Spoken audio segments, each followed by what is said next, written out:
Hey everyone, thanks for tuning in. If you're new here, consider subscribing. It really helps keep these stories coming. And while you're here, let me know in the comments where you're listening from. Now, sit back, relax, and let's get into the story. You ever wonder what happens on those long overnight flights when the lights go down? The cabin's quiet, and everyone assumes the worst part of the journey is a stiff neck or a late connection. I used to be a flight attendant for nearly 6 years, mostly international runs. São Paulo to Los Angeles, Flight 270, was a standard red-eye. Departing around 22:15 from Guarulhos, cruising just over 10 hours through the night sky, landing in LAX early enough for connecting travelers to grab an overpriced airport coffee and keep moving. I've seen drunk passengers, midair medical emergencies, even turbulence bad enough to toss coffee pots out of their brackets. But none of that prepared me for what happened that night. My name is Elena Morales. I was 28 when this happened, born in San Diego, raised between there and Tijuana. Worked for Aeromexico for 3 years before I landed a better-paying gig with Global Skyways, an international carrier with a decent safety record and enough perks to make life in the skies feel glamorous, or at least tolerable. I was on Flight 270's crew roster that night with 5 others. There was Patrick, our senior purser, Mariana, my fellow economy section partner, Lucas, a new guy doing his first international leg, and then Ava and Darnell in first class.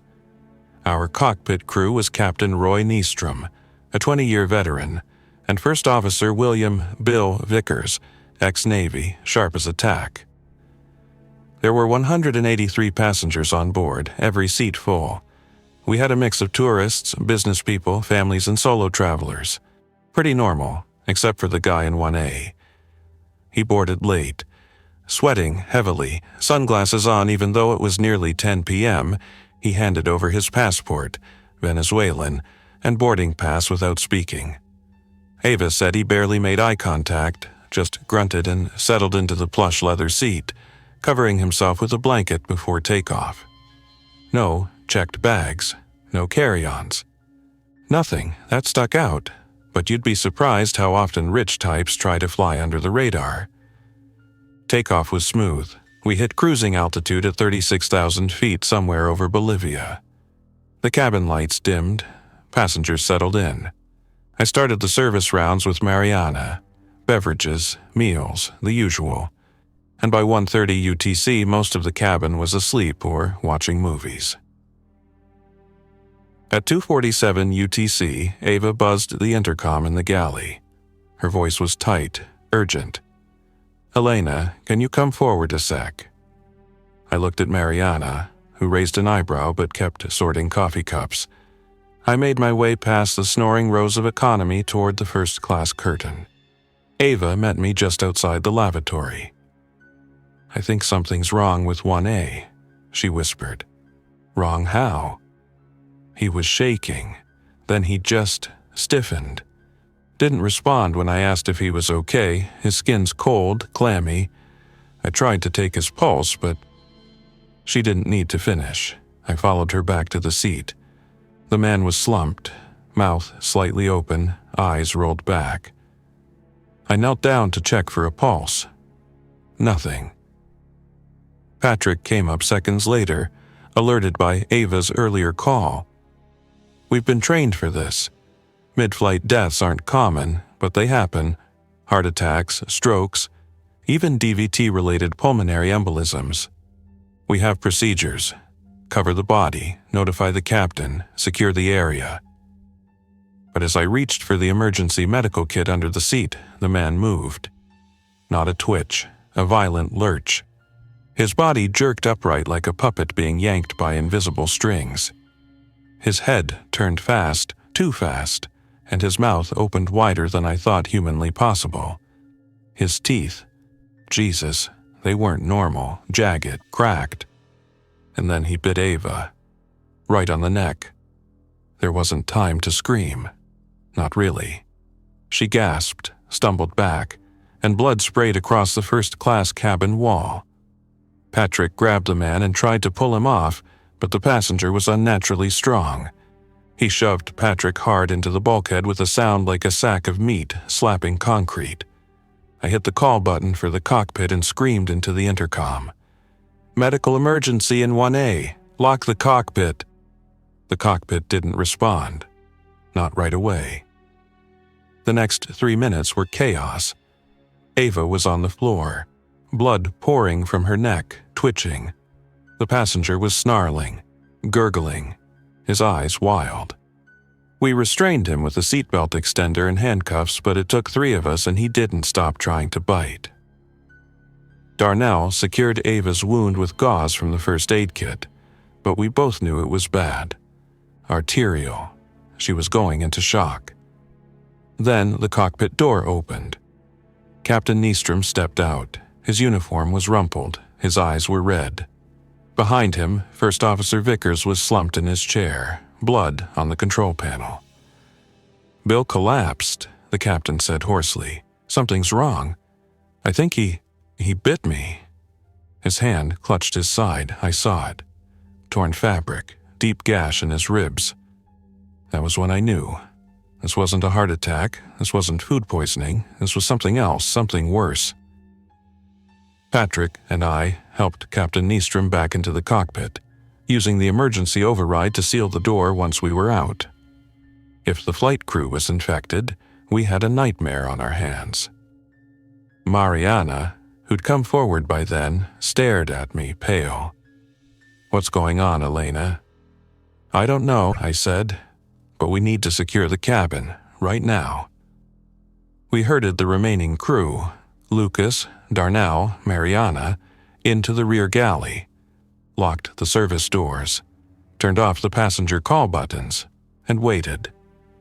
In first class, Ava stopped moving.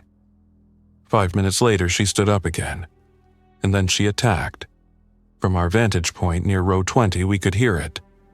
The thumps, the screams, the sound of people running, then the snarling, not just one. Multiple voices, guttural, inhuman. The infection was spreading. We didn't know how fast or how far, but when the cabin lights flickered and the forward intercom cut out completely, we realized something even worse. We weren't in control of the plane anymore. The moment that sank in, we all looked to each other with the same hollow, stunned expression. None of us said it, but we were thinking the same thing. If the cockpit was lost, there was no one flying the aircraft. We were at 36,000 feet, still en route to Los Angeles, and the only 2 people trained to land the plane were either infected, dead, or about to become both. The autopilot was holding our heading, altitude, and course for now, but that wouldn't last forever. Planes like the Boeing 787 Dreamliner can cruise on autopilot for hours, but at some point it would need pilot input, either to descend, adjust course, or acknowledge ATC handoffs. Without that, alarms would trigger on the ground. Radar operators might notice we were unresponsive. But even in the best-case scenario, help wouldn't arrive until we were already descending, or worse, crashing. We were isolated in the rear galley, with every cart and storage latch bolted shut to fortify the crew space. The locking barrier to economy was still holding, but for how long, none of us knew. Our emergency flashlights were on. Cabin power had dipped again, backup systems kicking in, but the ambient noise of the engines remained steady. The aircraft itself was still flying, which only made the quiet chaos inside more surreal. Mariana was pacing the narrow space near the aft lavatory doors, chewing her lip. Lucas sat on a jump seat, clutching a service axe we'd retrieved from the galley emergency kit. He looked like a kid holding a toy he wasn't sure he wanted to play with. Darnell was by the crew interphone, trying each line, hoping maybe we could still reach the cockpit or at least get through to the forward galley, but nothing was responding. It was like the entire front half of the plane had gone dark. Not just electrically, but in presence. No voices. No movement. Just silence. I leaned into the narrow galley counter, forcing my mind to slow down. Think clearly. One problem at a time. The infected, we didn't know what they were, what caused them, or how fast it spread, but we could assume close contact or bites were involved.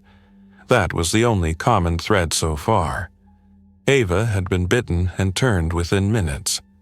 Captain Nystrom had a bite too. That meant the cockpit was likely lost. The only thing separating us from a full-on airborne massacre was that locked, steel-reinforced door. "We have to try to reach air traffic control," I said suddenly. "If we can at least transmit something, tell them the pilots are incapacitated, we might be able to get them to scramble and intercept or divert us." "To what?" Darnell asked. "We're halfway over the Amazon basin right now. You want to land in a jungle?" "No," I said, thinking. "I want to buy time." Patrick, still conscious but with a nasty bruise across his temple, stirred and looked up from where we had laid him against the crew bench. "The backup comm panel," he muttered. "There's an access port near the avionics bay, under the forward floor hatch."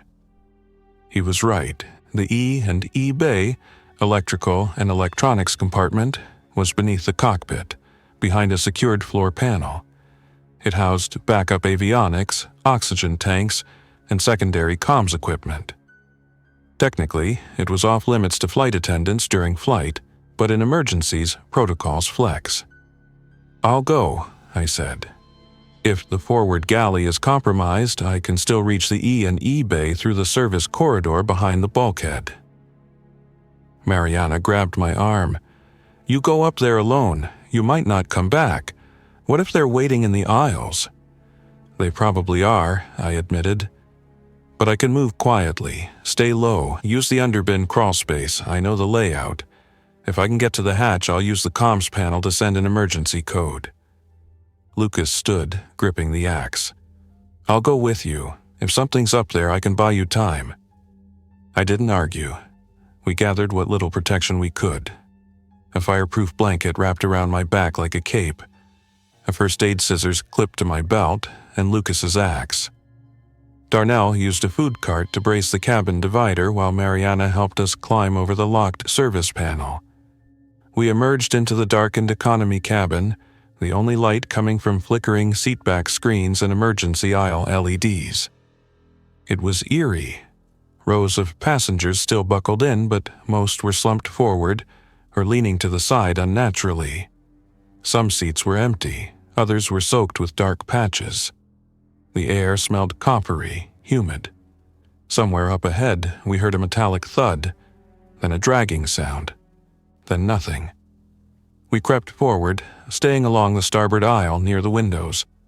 Lucas moved like he'd done this before, silent, eyes scanning every row. At row 12, we saw our first moving infected. A man in a business suit, probably mid-40s, was hunched over a seat tray, chewing something. I couldn't see what until we passed his row. It was a hand, pale, severed at the wrist. The body it belonged to was on the floor nearby, face down in the footwell. The chewing man didn't see us. He didn't even react, just kept gnawing like an animal at a carcass. We pushed forward.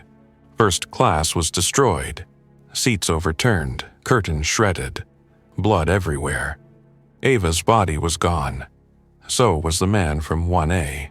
But we didn't wait to investigate. We darted behind the galley curtain and reached the floor panel near the cockpit. I knelt, using the emergency key to unlock the metal grate. Lucas stood watch behind me, axe raised. The E&E bay was tight. A crawl space barely large enough for one person, packed with cabling and vent shafts. I dropped down into the opening and crawled forward, navigating by memory until I reached the secondary comm terminal. I activated the emergency transceiver and keyed in the preset code, 7700. General emergency. Then I tried the radio. Mayday, Mayday, Mayday. This is Global Skyways Flight 270. São Paulo to Los Angeles. Pilots are incapacitated. Suspected biological emergency on board. We need immediate assistance. Repeat. Mayday, Mayday, Mayday. The static response lasted several seconds. Then, finally, a garbled voice came through. Flight 270. Say again. Unable to confirm position. Last radar ping over southern Colombia. Repeat. Confirm status. We have multiple infect on board, I said. Unknown contagion. Repeat. Unknown infection. Pilots are not responding. Autopilot holding, but we are uncommanded. We are requesting vector diversion and emergency landing zone. Copy that. 270. Stand by for reroute. Intercept team will attempt remote autopilot assist. Diverting to Panama City. Expect course shift in 20 minutes. Hold current altitude. Maintain cabin lockdown. The voice cut out. I climbed out of the compartment and closed the hatch. When I turned around, Lucas was gone. My stomach dropped. I scanned the galley. Then I heard it. A crash from the lavatory behind me. Then the sound of something slamming against metal. I opened the galley drawer, grabbed a fire extinguisher and moved to the door. I kicked it open, and there he was. Lucas, pinned to the floor. Ava straddled him, her jaw unhinged, mouth dripping blood. He wasn't screaming, just gasping. Her teeth were deep into his shoulder. His eyes found mine, wide with horror, but he didn't speak. I didn't hesitate. I brought the extinguisher down on her head, once, twice, 3 times, until she collapsed sideways, twitching. Lucas lay bleeding, his pulse weak. He looked up at me, eyes full of pain and resignation. "Seal the cockpit," he whispered. "Don't let it reach the ground." Then he stopped breathing. I dragged Ava's body into the lavatory and locked it from the outside. Then I pulled Lucas into the emergency crew seat, strapped him in, and covered his face with a blanket. I sprinted back through the aisle, past the still lurching infected in business class, past the torn curtain, and vaulted the galley barrier back into our safe zone. Darnell caught me as I collapsed inside. "Did you make contact?" he asked. "We're being diverted. Panama City. They're trying to take over the autopilot remotely." "Where's Lucas?" I couldn't answer. Patrick sat up, grimacing. "If they're planning to land this plane, we need to make sure whatever's on board doesn't leave with it." Mariana nodded slowly. "Then we need a new plan." The words sat heavily in the air, like turbulence that hadn't struck yet. A new plan. At 36,000 feet, with most of the passengers either dead or reanimated, wasn't a plan in the traditional sense. It was survival strategy wrapped in desperation. The kind of plan where nobody walks away smiling. But we knew what Patrick meant. If this infection, this violent condition, whatever it truly was, made it onto the tarmac in Panama, it would spread like wildfire through the airport, into the cities, across borders. People would run. Some infected would get missed in the chaos, and then it would be out. Our job had shifted from midair crew management to full-blown biohazard containment. But first, we had to understand exactly what we were dealing with and how far it had spread. Cabin lockdown was still holding from our side. The rear galley was reinforced by 2 catering carts wedged across the service corridor and secured with aircraft tie-down straps. I checked the digital readouts on the backup control panel. Oxygen levels were stable, cabin pressure holding. The forward crew call system remained dark, and no one had triggered the emergency lavatory alert in the past hour. Still, the faint thumps and dragging sounds that echoed every few minutes told us the infected were still moving about. Some stayed silent. Others let out low groans or sudden guttural screeches that shattered the silence and made us flinch involuntarily. It was like being stuck in a metal tube with ghosts, and we knew those ghosts had teeth. I gathered what was left of our gear: flashlights, duct tape, utility gloves, oxygen masks from the galley emergency locker. Patrick, even injured, started sketching on a catering form using a grease pencil, trying to piece together a mental map of what areas of the plane were still under our control, which ones had been overrun, and where the infected likely were gathering. It became clear fast. We had to retake a portion of the mid-cabin if we were going to contain this thing. "The emergency hatch," I said, pointing to the schematic Patrick had drawn. "Over the wing, row 25. If we can reach it, we might have an option to vent the cabin." "You're talking about opening it midair?" Darnell said, skeptical. "We're still pressurized. You crack that door, the whole cabin decompresses."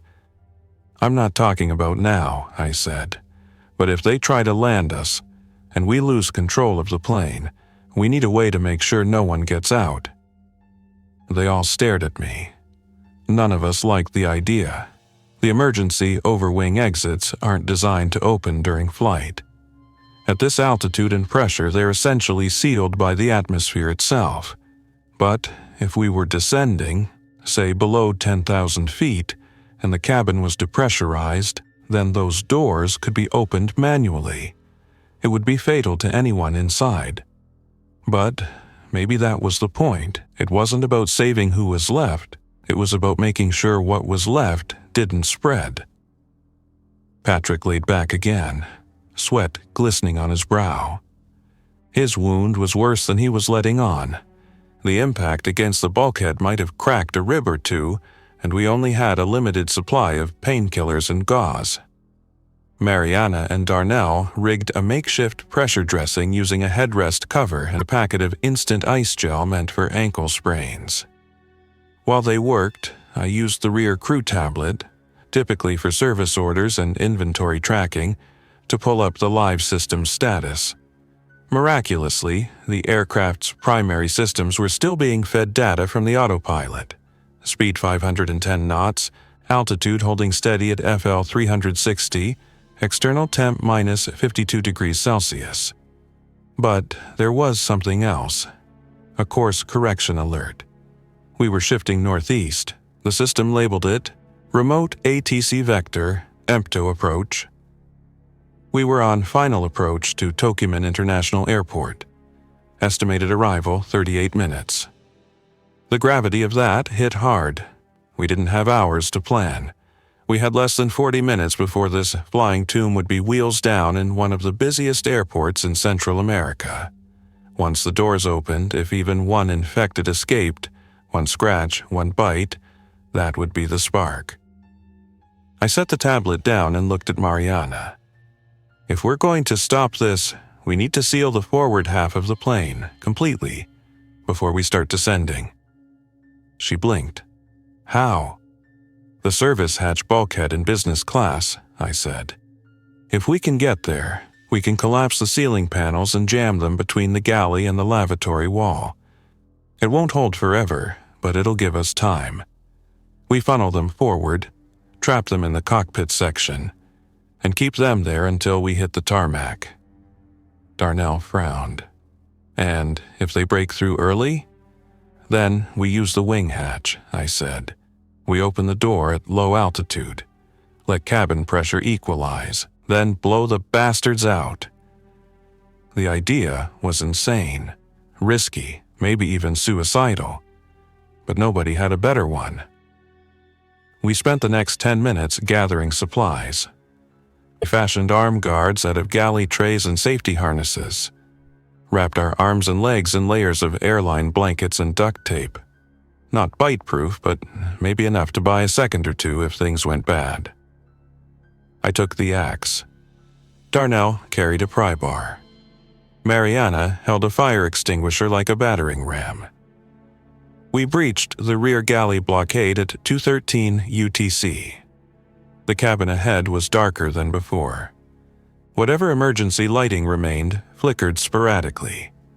The infected had moved. We could hear them scraping and dragging across the ceiling panels above the center rows. One even dropped to the floor behind us, snarling. But Darnell spun fast and drove the pry bar into its chest with such force that the creature folded over and stopped twitching. We moved on. Row by row, we advanced, clearing the path with brutal efficiency. The infected didn't behave like coordinated hunters. They were erratic. Some were silent until they were almost on top of us.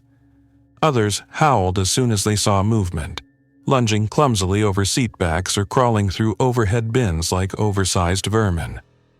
We dispatched them as quickly as we could, leaving the bodies where they fell. By the time we reached business class, I was gasping for breath, my arms numb from swinging the axe. Mariana had blood on her face, not hers thankfully, and Darnell had a deep scratch across his collarbone where one of the infected had clawed at him before being forced back between seats 9A and 9B. We set to work collapsing the ceiling panels. The composite boards, reinforced with carbon fiber, weren't heavy, but awkward to wedge into place. We stacked 3 together and jammed them between the lavatory wall and the bulkhead frame, using emergency seatbelts from ripped-out rows to lash them into position. Then we sprayed the entire thing with the Halon fire suppressant from the galley, dense and sticky, enough to create a choking fog. It wouldn't kill the infected, but might slow them down or force them to retreat. Then we ran. Back through the aisle, past the bodies, past the broken glass and torn cushions. We hit the rear galley again and resealed the barrier. Time elapsed, 17 minutes. Estimated descent, 20. We were now committed. The infected were forward of row 9. The crew was aft. The cockpit was sealed. The aircraft was descending toward Panama. We waited, breath shallow, listening to the hydraulic hum of the flaps deploying. The aircraft's nose dipped slightly. Descent profile active. The call came through on the backup panel. Flight 270, this is Tocumen Tower. You are cleared for emergency landing. Runway 03R. Be advised, ground quarantine teams are on standby. Do not open any doors until authorization is given. Acknowledge Flight 270. I grabbed the handset. Tocumen, this is crew member Elena Morales. Do not, repeat, do not board this aircraft. Contagion is confirmed. Pilots are incapacitated, cabin is compromised. Copy that, 270. The voice came back, tense. Hold secure. Quarantine personnel inbound. Estimated ground contact in 14 minutes. We looked around the rear galley, our last holdout. Patrick was unconscious now, feverish. Darnell was sweating, pale. I checked his scratch. It was red, inflamed. I couldn't be sure how long he had. We're running out of time, I said. Once we're on the ground, they'll try to breach. They won't wait. We need to do it before that. Mariana understood. She nodded toward the emergency exit over the wing. We open it once we're low enough. That's the only way. I checked the altitude gauge. We were descending fast, flaps full, gear down. Altitude 12,000 and dropping. Pressurization holding, but not for long. At 9,500, the safety seals would be loose enough. The overwing door would open. Darnell leaned against the wall, breathing harder now. Don't let me turn. Whatever happens, get them off this plane. Altitude 10,200 feet. Cabin pressure 8.6 psi and dropping. We moved toward row 25, secured the lever hatch cover. Mariana braced against the fuselage. I took the emergency card from the wall and jammed it into the latch to disengage the mechanical lock. The plane lurched. It wasn't turbulence. I'd felt that thousands of times before. Air pockets, crosswinds, jet streams. This wasn't that. It was more violent. A sharp, guttural shift in the aircraft's balance. Something inside the cabin had shifted en masse.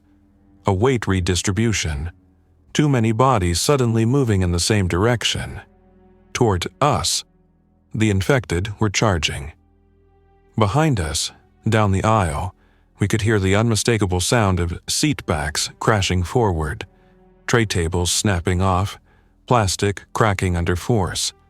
And beneath it all, those sounds I would never forget were the guttural snarls and shrieks of a dozen or more once human throats.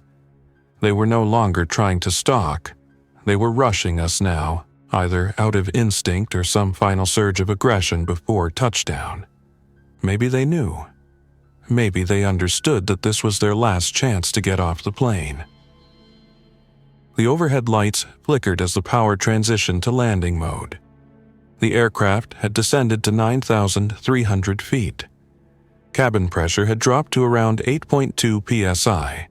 Not ideal, but it would be enough. I looked at Mariana, and she nodded. No words, just action. I reached for the emergency door handle above the starboard wing exit. It was a mechanical lever, designed to resist casual tampering but unlock with a decisive pull. I gripped it with both hands and wrenched it down in one hard motion.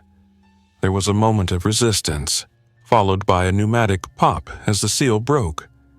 The hatch cracked outward, the noise exploding like a shotgun blast. Instantly, the cabin decompressed. The wind roared through the fuselage like a freight train. Loose items, pillows, magazines, oxygen masks whipped through the air in a frenzy. The howling gust forced me back, slamming my shoulder into the cabin wall, but I held on.